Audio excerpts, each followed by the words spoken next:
And Jesus told Peter in John chapter 21, if you love me, go into a building program. Next on the Metal Pulpit.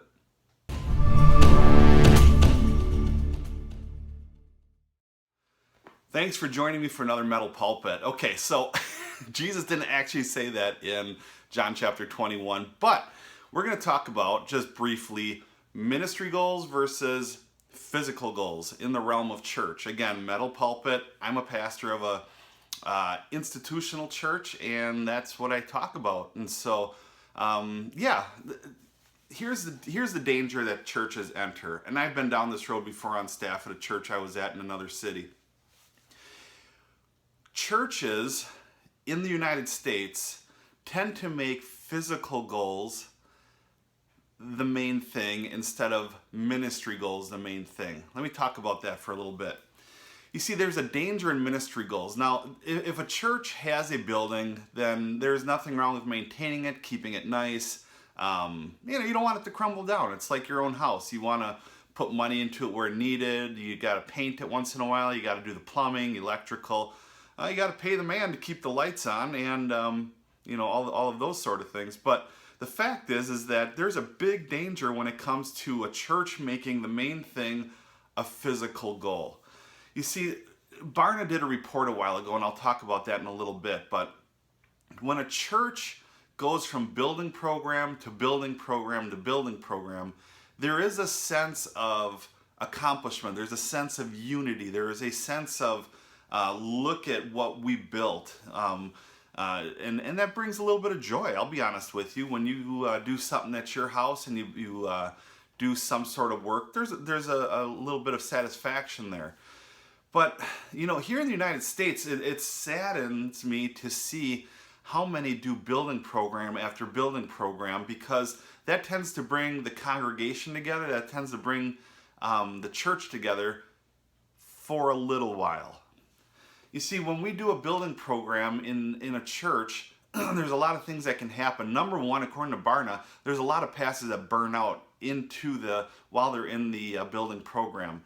And about 2 or 3 years later, there's many more pastors that resign because the building program's over. You see, it's a rally cry. It's something that the church can do together, and really all they're doing is throwing their money at it. Over the next 5 years, I will commit to $10,000 or whatever. And the church will often flag it with some fancy promo, some fancy tagline, and they're doing this for the community so they can do more ministry. You see, here's the problem.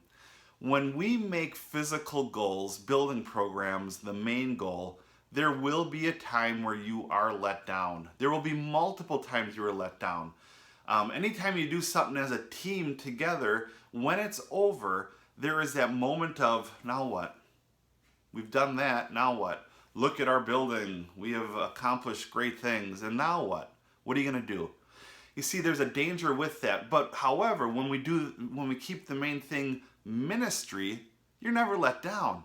There's always somebody that needs food. There's always somebody that needs help with their mortgage. There's always somebody that needs somebody just to talk with, to lean on, to come and hang out at a restaurant with a group of people from the church and just enjoy a meal and talk about things. You see, I would encourage you that if you're part of something where it's constant, like we just did $1 million building program, and a year later, now we're doing the second add-on. What is that? I was fully aware of one church that they had a buy a brick program. You could buy a brick to help with the entrance of the church, the sidewalk going into the church, and the bricks were very expensive, but you could have great grandma's name engraved on it in memorial of this person. At the end of the day, if someone sat back and did the math, they spent $250,000 on a sidewalk. That is enough to make anybody in a church blush. $250,000 on a sidewalk? That's just, it's crazy. Here's the thing. Keep the main thing, ministry. Begin asking the hard questions in your church. What are we doing in our community? If we close the doors today, would anybody in our community even care? Because, yeah, we have a great building, but if we're not reaching out into the community, then there is something seriously wrong. I'm excited about this Sunday because, and you can tune in if you want. You can friend me on Facebook. I do a Facebook live feed every Sunday morning about 10:30 Central Time here in the United States. And we're going to be rolling out a very comprehensive plan of constant ways we're going to be serving our community. That's an important thing. And I don't say that as a person who's never walked down the road of a building program before. I walked down a road before and it was hideous. The things that go on behind closed doors in the board and the building committee, hideous. I've seen everything from naming the church contest to give people ownership and buy-in, when the pastor the whole time said, we already have the name, we just want to get people to buy into this thing and maybe give them some hope. Horrible. I was in a church where we had 80 people and we pushed it and pushed it and pushed it and bought a bigger church at $1.5 million. Crazy. You do the math. 80 people, $1.5 million. Yeah, there's a sense of accomplishment, ooh and ah and everything, but you're still struggling with that. So, if you're part of a church you go to on Sundays or Saturdays, whatever it is, ask the question, what are we doing ministry-wise so that we can keep going and going and going and going and not fall apart when that physical goal's met? Because ministry, meeting with people's needs, and being there for them, there's no end to that. And that, I think, in fact, I'm pretty sure that's what the church should be, and that's what Christians should be all about.